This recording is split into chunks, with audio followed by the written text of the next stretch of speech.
Hello, my name is Erik Drescher. I am a flutist based in Berlin, and this was the first row, more or less, of Brian Fhallogram Cassandra Stream Song. Well, thank you for the invitation to give a little video lecture on techniques, on contemporary techniques on the flute. Well, I want to show you some new techniques, and first of all, I mean, my philosophy is that the flute is more or less just a tube, and it's an extension of your body, of your breath, and that means it allows you to create new ideas of new techniques, new sounds, etc. And I think it was always in the time, beginning in the late 50s, maybe in the 60s, that the flutists and composers created new sounds on the flute and new techniques. We're looking what is possible, what can we do more on the flute beside normal playing. So first of all, well, one of the really common technique is the Flutter Tone, for example.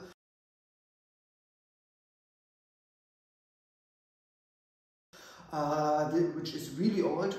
What I know is that already in symphonies of Gustav Mahler he is using it.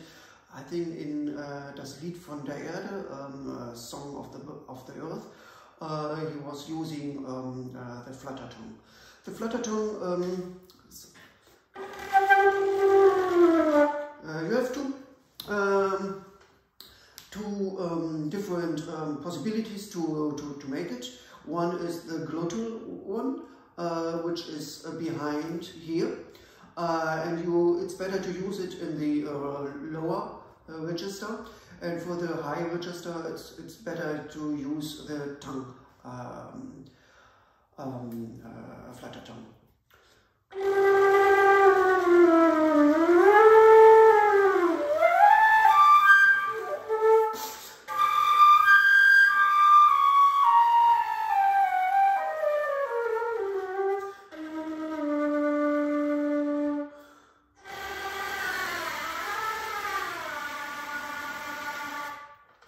So this was the Flutter Tone.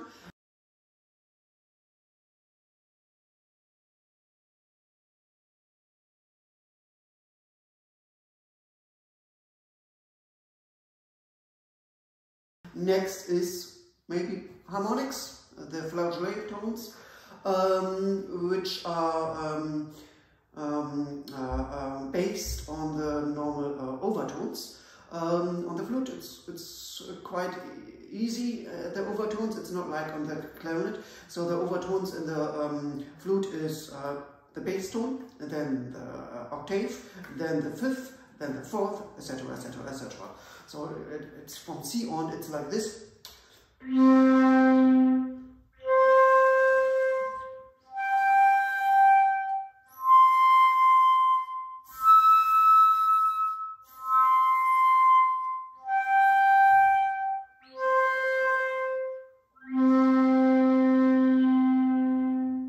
You can use these harmonics, you know, to get maybe a new tone of the tone.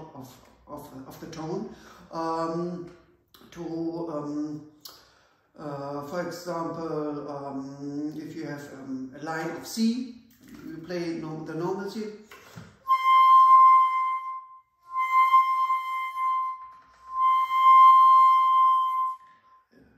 Little frequency also on Brian Fhallogram Cassandra Stream Song. So you have first, you have 3 times C, then you have the fingering on F, then normal C, and then he uses the fingering of low C, for example.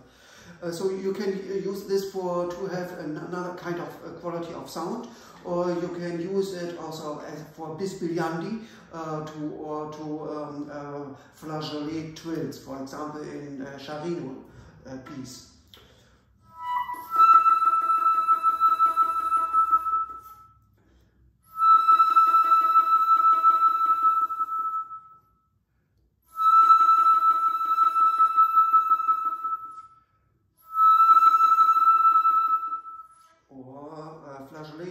piece by Yonghi Pakpan, Drei Samnore.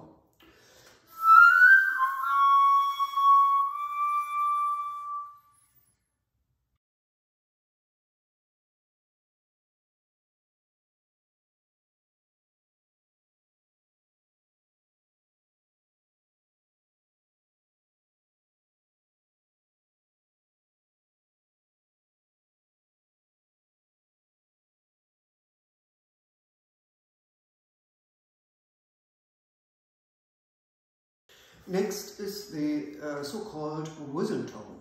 So whistle tones are how to say fluctuating weak sounds like to whistle on the flute, and they are based on the harmonic scales of the basic tone. So normally you use the first octave for it. Or the fingering should be deep as possible, and it should be sound like this.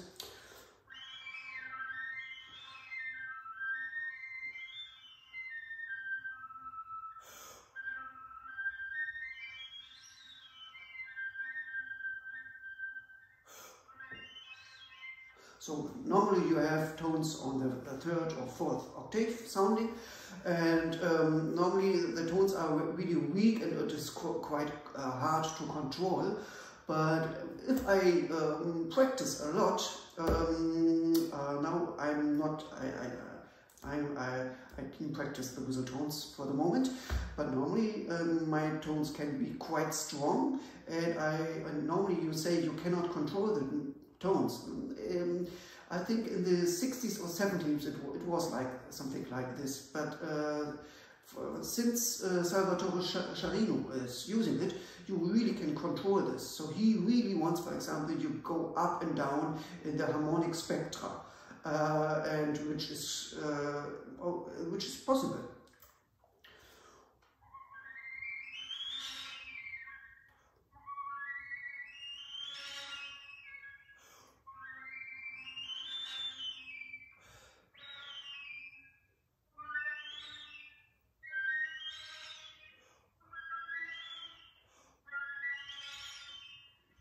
And if I want to have a stable single whistle tone, which is sometimes possible, I don't take the low basic fingering. I just take really the fingering from the high pitch I want. For example, B.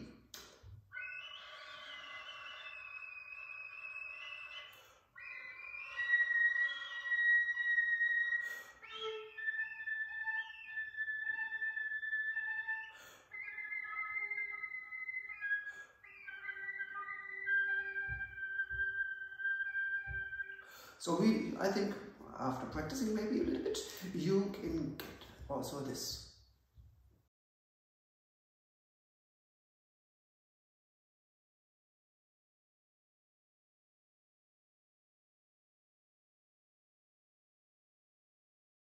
And we have this, another special whistle tone, which is a special technique by the Italian composer Salvatore Sciarrino, which I mentioned before. And it's just you cover your embouchure of the flute, and then you put your tongue into the hole, and then you get high pitches.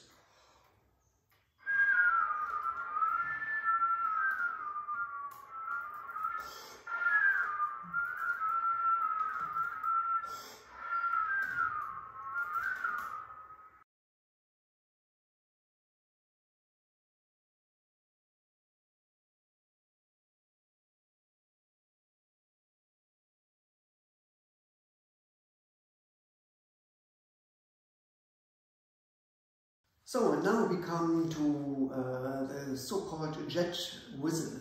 As you can imagine, the name implies a starting of a jet plane, and the jet whistle is a forceful, loud attack of air.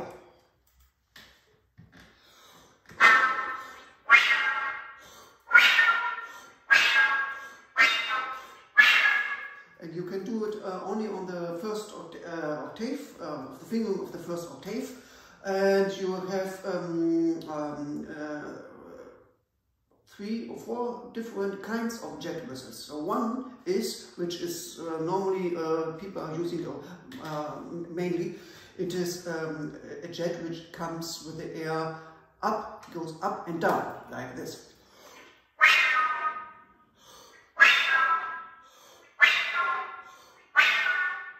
That's this, but you can use it also. You just go up.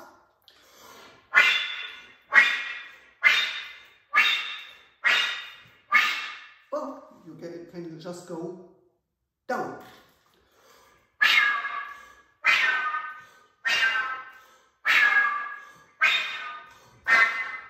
Or you just go, you stay like a block.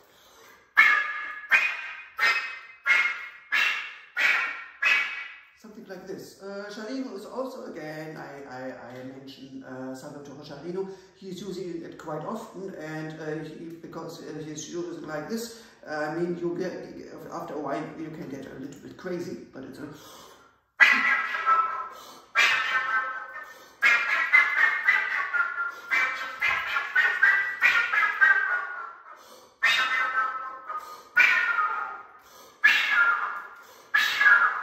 something like this.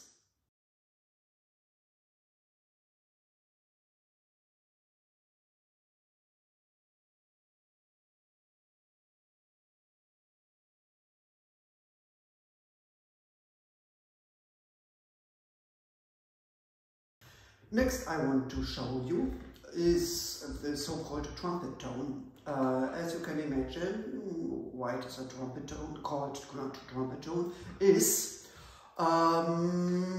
because it sounded like a trumpet, and the technique is like a trumpet. When I'm doing it, it's looking quite funny because I cannot play. I should play trumpet on the side because I only can do it on the side, but I think it doesn't matter how it is looking, I hope.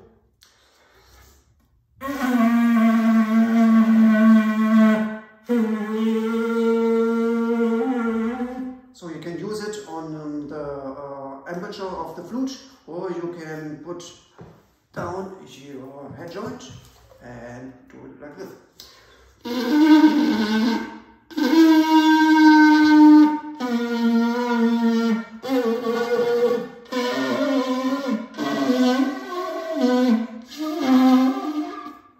I should practice a little bit.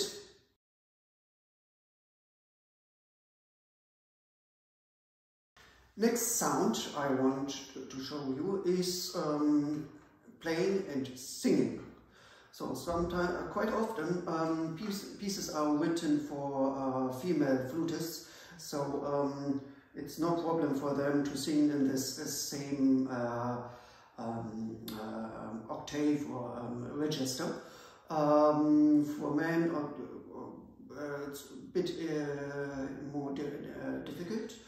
But I'm pretty used to sing quite high, because if you sing in the same register, I mean, most of the time composers want this, or they say you can sing one octave lower.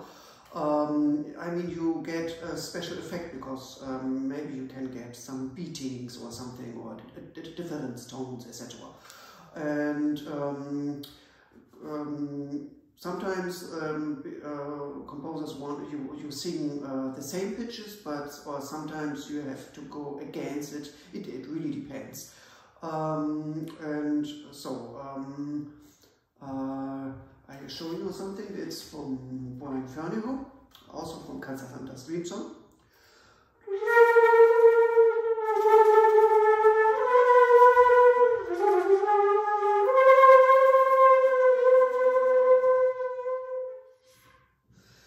And then, for example, to get some interference tones, you can make a little thing, is you play a high note and you sing a glissando. And listen to the difference tones.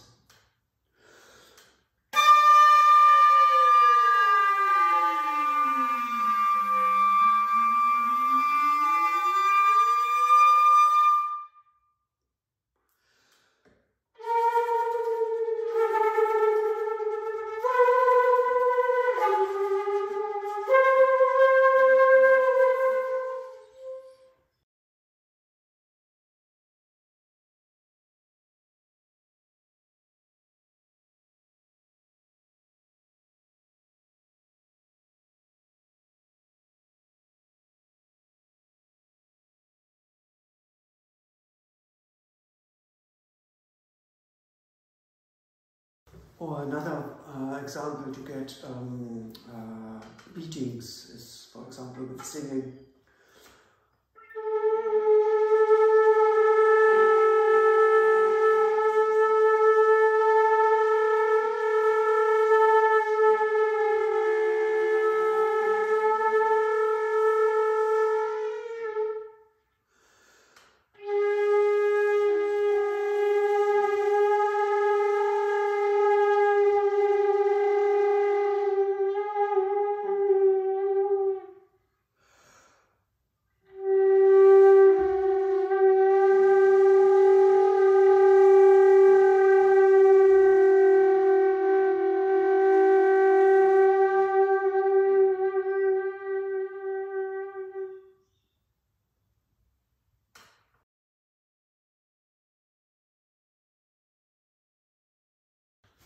As next, I want to speak about multiphonics. So multiphonics, they are looking for multiphonics since the 1960 years. A lot of flutists and composers finding out new multiphonics, and it's never ending in a way, and it's also a very complicated theme, because the thing is, it depends also how the multiphonics you can play depends on the flute and also on the player. That doesn't mean if the player is bad or good, doesn't matter. It just depends on the character on the flute, on the player. So if you compose with multiphonics, please always ask the flutist who are writing for. Because he should check this, because I don't want that later you are unhappy and you think your flutist is maybe not so good, so it's maybe not his fault. The thing is, multiphonics depending on the fingering and on the type of flute, of course, and you have maybe already around, I don't know, 5,000 multiphonic possibilities on the flute, and some are really weak and some are very strong. Some can be played loud and some can be played just in piano, and some can be played both. There are two kinds of multiphonics. One are based always on the normal fingering, which are so-called overblown harmonic multiphonics. If you play a low C, for example, you can overblow it and you get a kind of multiphonic.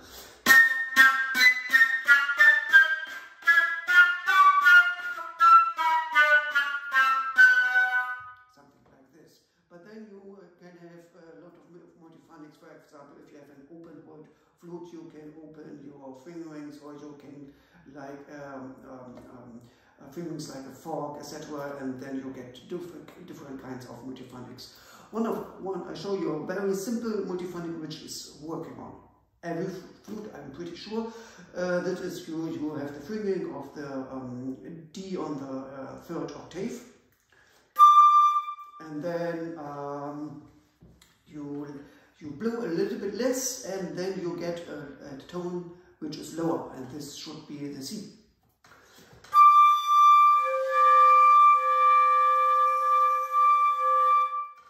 And if you practice a multiphonic, you have to find out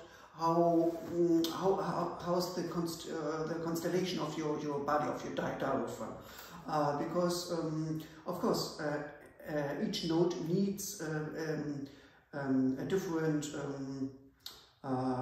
constellation of your diaphragm, which allows how to play the note. For example, in this multiphonic, the two notes need normally two different situations, like. But now you have to find the middle, how the tone is sounding together. And in this case it's quite easy, but if you have a complicated multiphonic with maybe 3, 4 or 5 pitches in it, you have to find the right situation. And to practice this is you always try to focus one pitch of it, and then later you find out how is it to find out the middle of it. For example, this nice multiphonic, and then you play each pitch separately.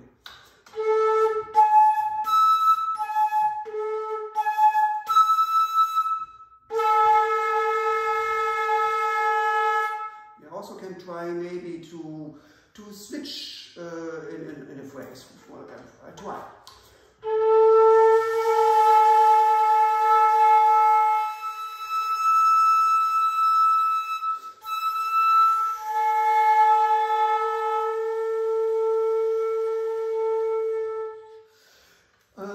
Say in one piece, again the composer Salvatore Sciarrino, he was using a lot of kinds of multiphonics, I think over 20 or 30 multiphonics. This piece is called Frei testi dedicati alle nubi, and in this case it's really something like this. I'm improvising. And also quite faster, and he's also using it. He's using the multiphonics, but sometimes he wants just maybe the high pitches of it, and sometimes the low pitches. That is really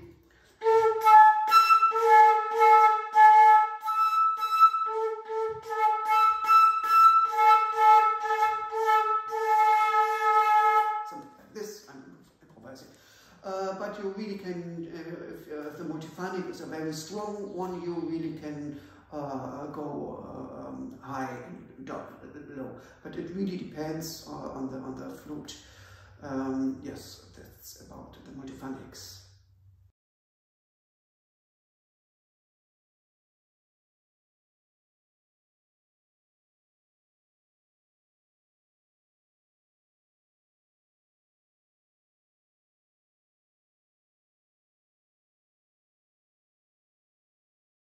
And next we come to the pizzicato, pizzicati or pizzicatos, I don't know, and we have different kinds of pizzicatos. One is the tongue pizzicato and the other is the lip pizzicato. So pizzicati are short and percussive, airy sounds. It depends also if you want to have strong ones with a lot of air you can produce, or you can make very dry ones. One with the tongue is something like this. It's like you make it with a T, or you can do it also with a D, or with a K. So it's not a tongue pizzicati anymore, but well, it's also a pizzicato. And you can use very airy one.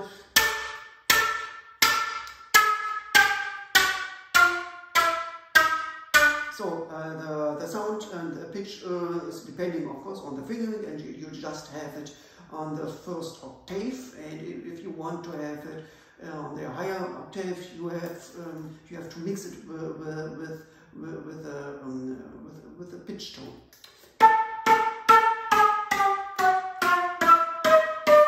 And the lip pizzicato is you produce it just with the lips, like you make a P, something like this.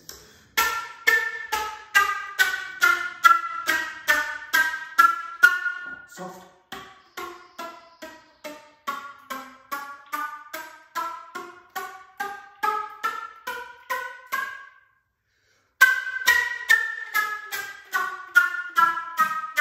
And again the tongue pizzicato.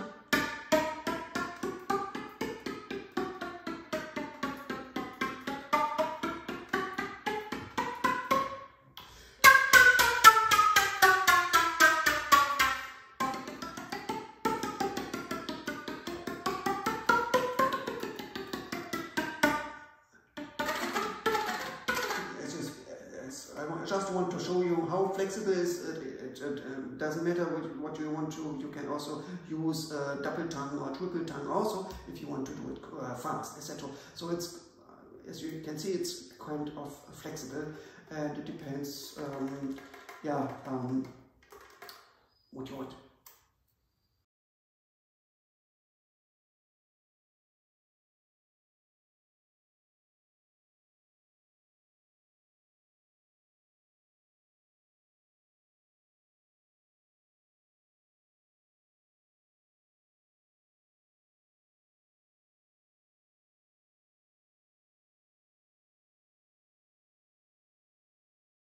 Now I want to show you key clicks.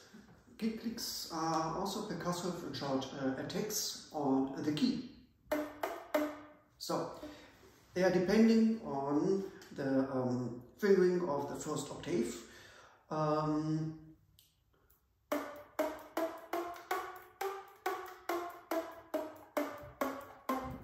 Of course, you can use it on all keys you want. It's not the point, but I do it quite often if it allows me that I use the same key always to get the same kind of sound, because they are sounding differently.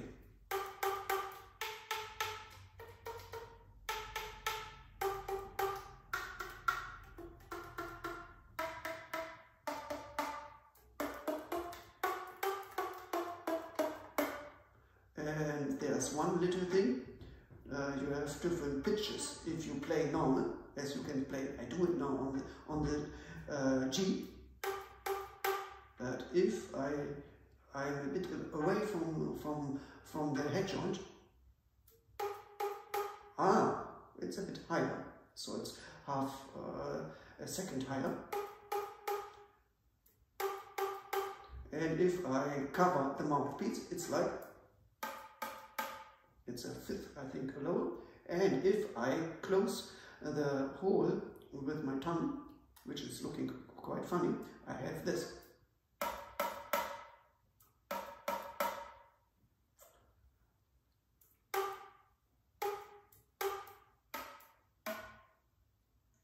So it's a seventh lower when I close it. I show you a little piece by Phallogram,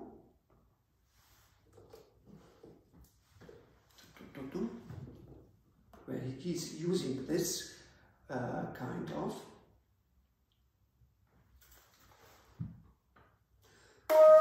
sorry.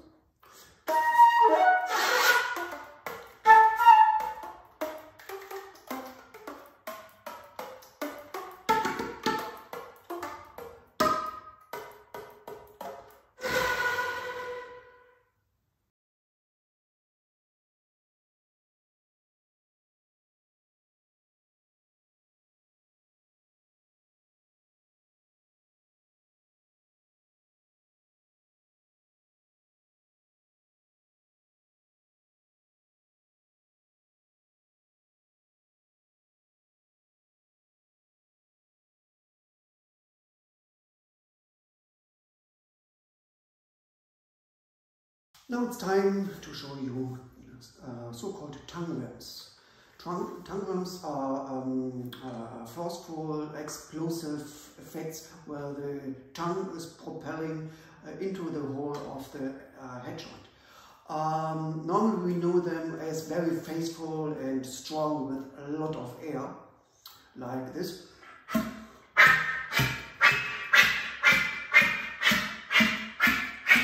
It's a kind of mixer, I would say, also in a way, a combination also with a kind of jack whistle.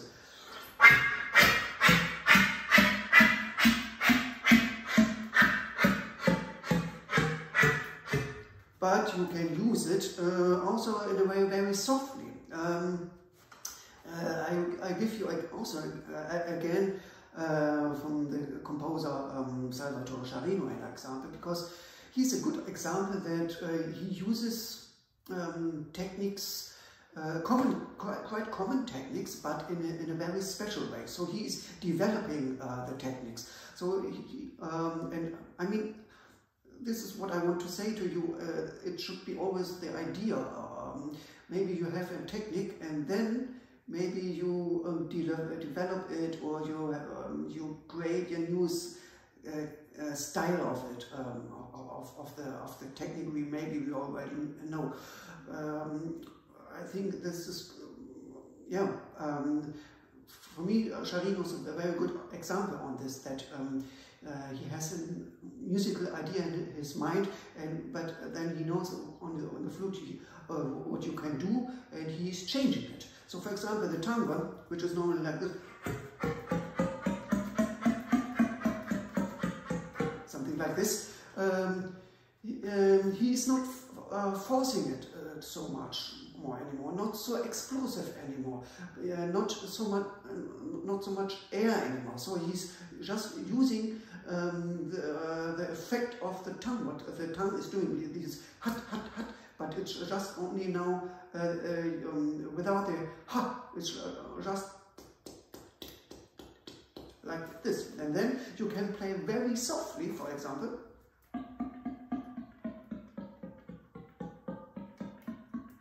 And you can play very fast.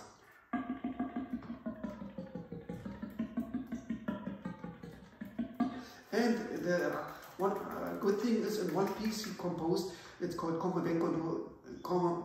vengono prodotti incantesimi. In this piece you cannot breathe. First you think, oh, it's strange, but when you use this tongue, this kind, you don't have to breathe, you don't need much air, so you can breathe the whole time through your nose, in and out, so you don't have a problem. So the piece is something like this.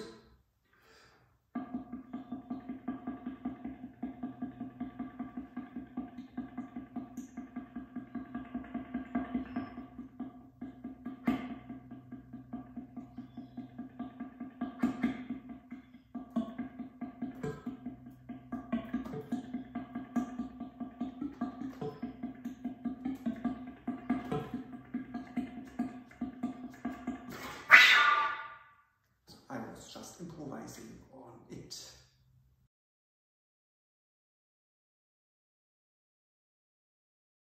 The next thing I want to talk about is the vibrato. I mean, it's for the flutists who play contemporary music, it's quite normal that if you have the music and it says nothing about vibrato, normally we don't use vibrato. It's not, we are using vibrato for as an effect and not just to create a nice flute tone. Yes. So, and the vibrato is more as an effect, also to create a note, and we have different kinds of vibrato. It's you know, it's coming from breath and diaphragm, etc. But we and maybe air, and then we have also the lip vibrato, which is called smuzzando, and for example, quite often we are using it in the Japanese contemporary flute music by Takemitsu is using it, or Korean flute music by Yonghi Pan, for example, just examples. Or Toshio Hosokawa is using it quite often as an effect, you know, to have slow vibrato to fast vibrato, for example, something like this.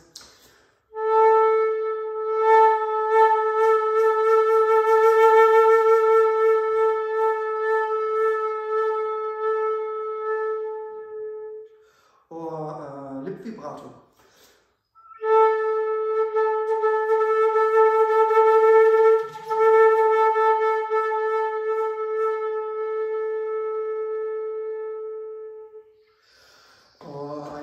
Example of Brian Ferdinand, again the piece Cassandra's Dream Song.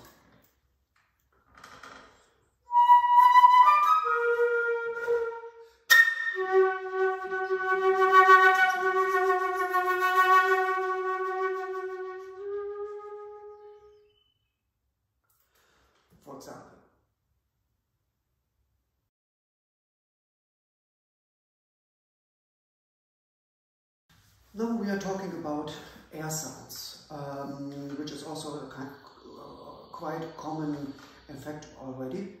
You can have different kinds. Normally, the air sounds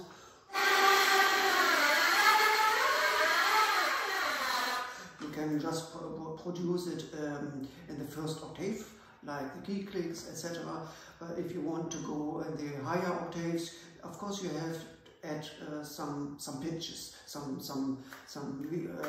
normal tone.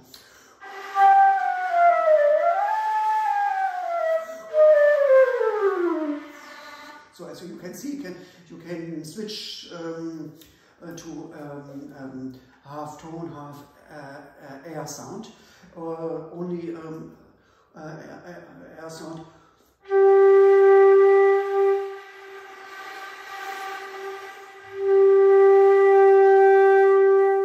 For example, like this, you can change the color of your air sound. It depends on if you make a consonant in your mouth, like oi.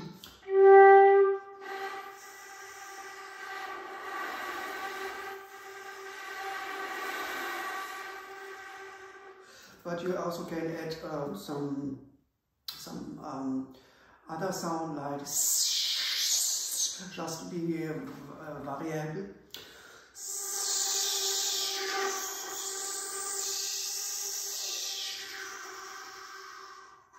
And you can also switch into closed flute.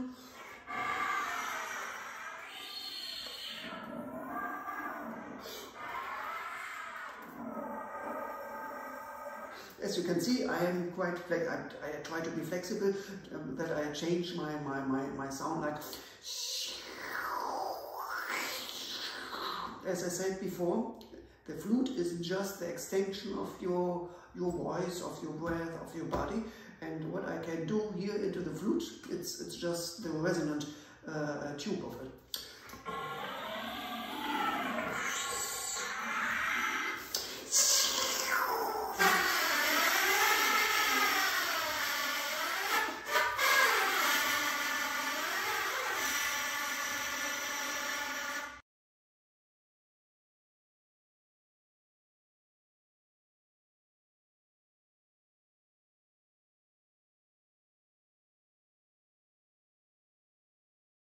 And now I want to show you the circular breathing,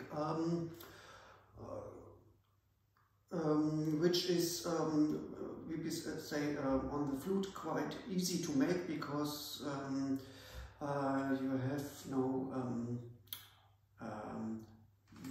Widerstand.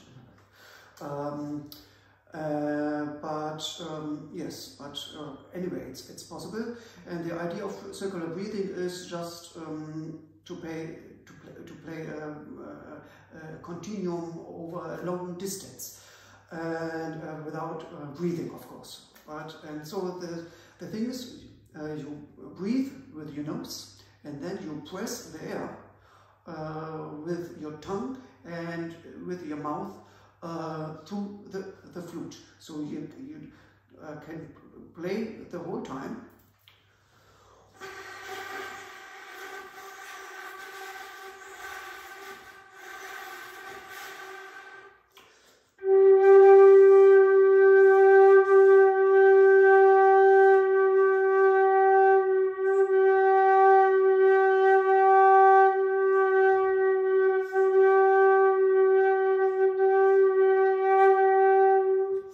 So I could do this for hours now, but maybe it's getting a bit bored.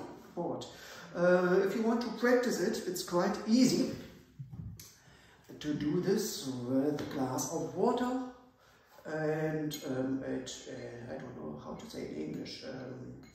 Anyway, but you see what it is. And then you do this, and you have to try that the bubbling is a continuum and not ending.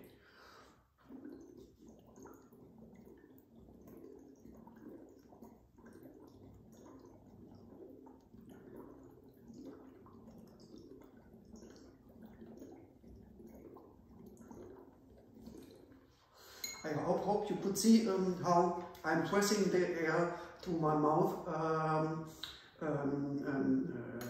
out, and you could see or hear maybe that I'm breathing through the nose. So that's the circular breathing.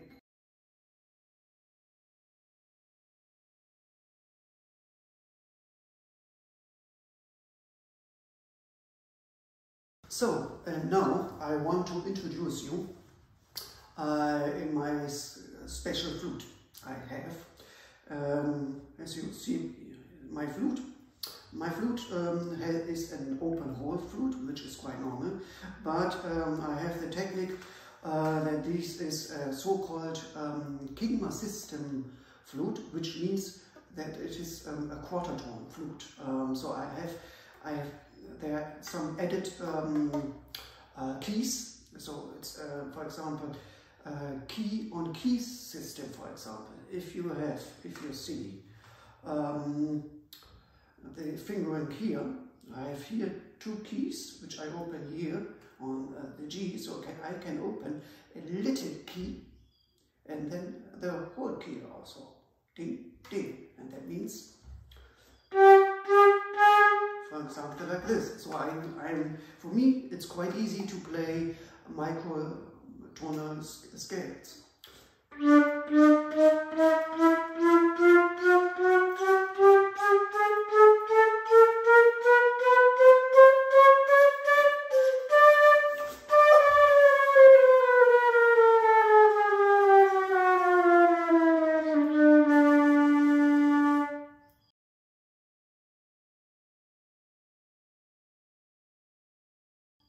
And then I have another special new focus.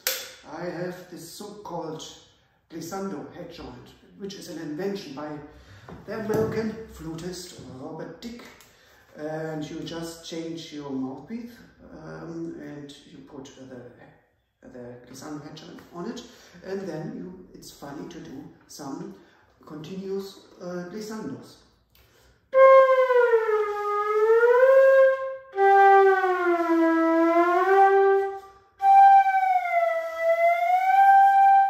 So the ambitus, the range of the glissando depends on the fingering, not really. So it depends on the length of the tube, not on the octave, because you have to know that there's, for example, the second octave has almost the same fingering like the first octave, because the second octave are in a way harmonics. This is also the reason, for example, all the breath sounds, key clicks, etc. Are normally only possible in the first octave, beside this information. So the range of the flute really depends on the fingering. So if you have a low pitch, everything is close, it's just a second, the range. If it is open, it is sometimes a third or until a fourth, or maybe a tritonus if it is everything open.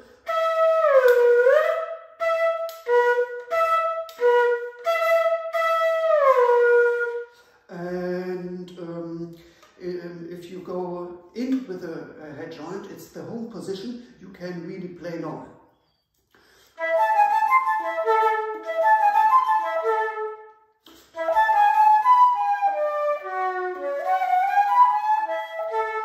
A little joke beside. So this is the head joint, and I didn't know this before, that after I bought this head joint from Robert Dick, I commissioned and premiered already over 60 or 70 new pieces.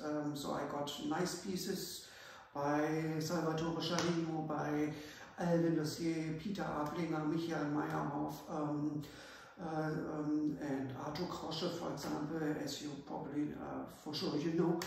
So yes, it's for me it's also something I would say quite important to renew an instrument and to establish something, because if you don't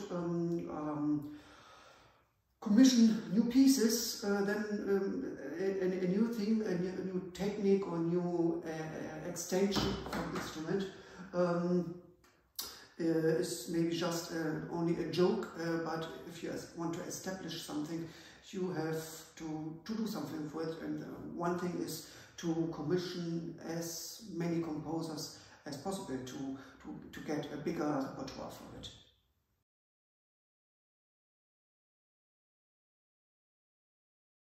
So at last I want to show you or to say you should be always flexible, spontaneous, or improvising to put also these techniques together. Sometimes I say this when I have an effect, which means it has two techniques in a way. It's a kind of sandwich, because we are practicing it like it is a sandwich. So first is the bread, then comes maybe the meat, and then the cheese, then the I don't know, the ketchup, etc., and then again bread. And you have to practice this, for example. How you also, I also mentioned to practice the multiphonics step by step, and then you put it together. One little thing, for example, it's also an example in Brian Ferneyhough's piece Cassandra's Dream Song. So he's mixing an harmonic tone with a key click, for example.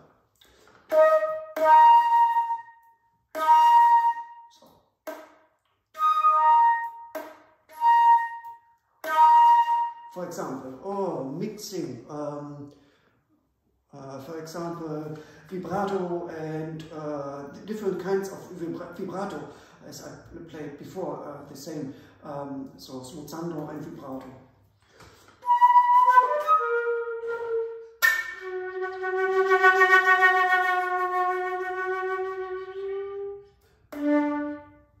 For example, what else? Again, key click with some with a phrase. What else?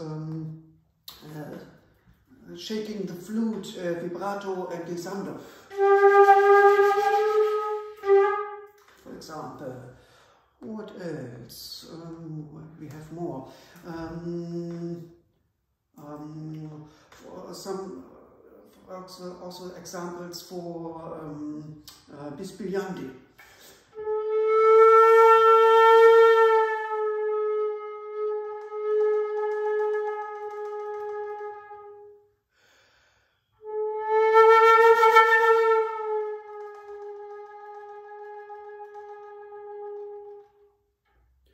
I just wanted to say, to give ideas that that you can mix techniques together, and of course trying it out with your flutist, and yeah, and just to have fun, to be yes, that's the only, I think, the most important thing I want to say to you.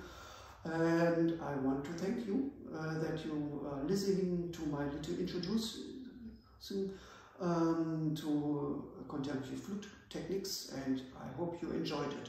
And if you have further more questions, please don't hesitate to contact me. I will give you my email address, and I hope you had fun.